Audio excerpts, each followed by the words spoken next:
आज हम मन अति सुंदर के एक एपिसोड के जरिए ठीक यही समझने वाले हैं। चलिए देखते हैं कि कैसे धोखे की ऐसी परतें बुनी जाती हैं जो सिर्फ कहानी के किरदारों को ही नहीं बल्कि देखने वालों को भी उलझा कर रख देती हैं।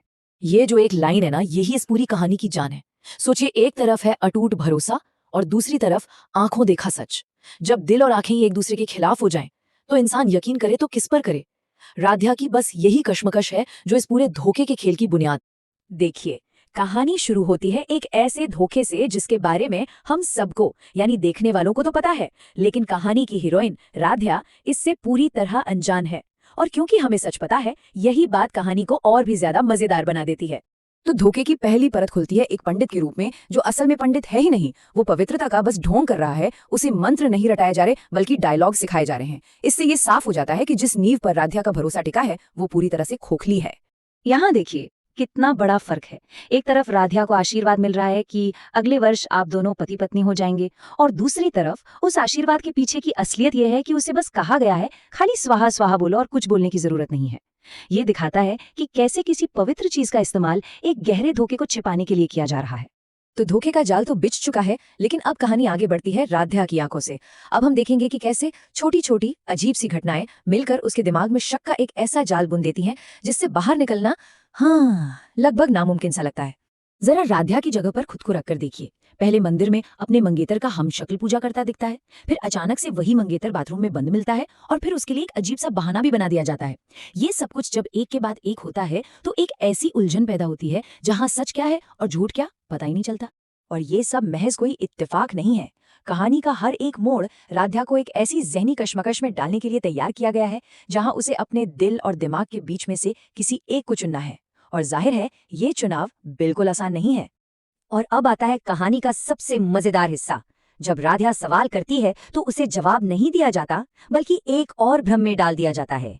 ये एक ऐसी चालाकी भरी सफाई है जो सच को झूठ और झूठ को सच की तरह दिखा सकती है।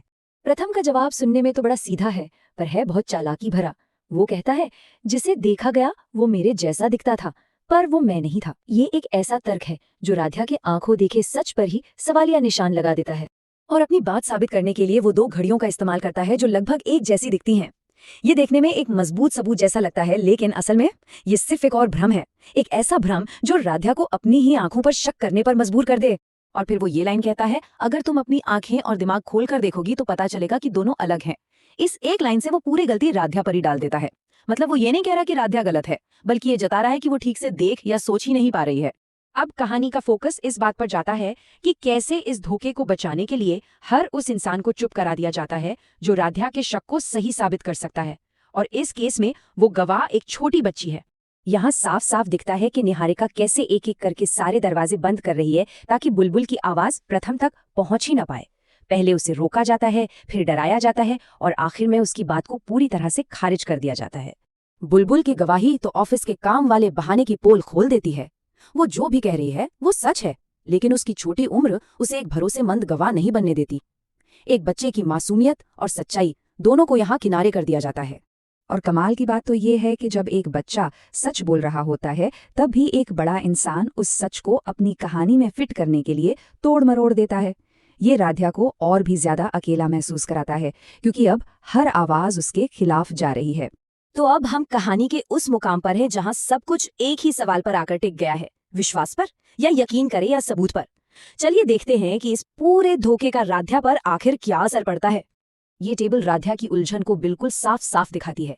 एक तरफ विश्वास करने की वजह है, जैसे माने जाने को कहा था, या फिर वो दो घड़ियों वाली सफाई, और दूसरी तरफ शक के पक्के कारण है, जैसे हम शक्ल को देखना या उस बच्ची को चुप करा देना। अब पलड़ा किस तरफ झुकेगा? और सच कहूं तो यही इस धोखे की सबसे बड़ी जीत है। इसका असली मकसद शक को मिटाना है ही नहीं, बल्कि शक करने वाले को ही गलत साबित करना है। ये पूरा खेल राध्या को ये यकीन दिलाने के लिए रचा गया है कि उसकी अपनी आंखें और उसका दिमाग ही उसे धोखा दे रहे हैं। तो इस कहानी के विश्लेषण को हम इसी सवाल के साथ खत्म करते हैं कि जब नजर और विश्वास आपस में टकराएं तो जीत आखिर किसकी होती है? और क्या आंखों देखा सच हमेशा सच ही होता है?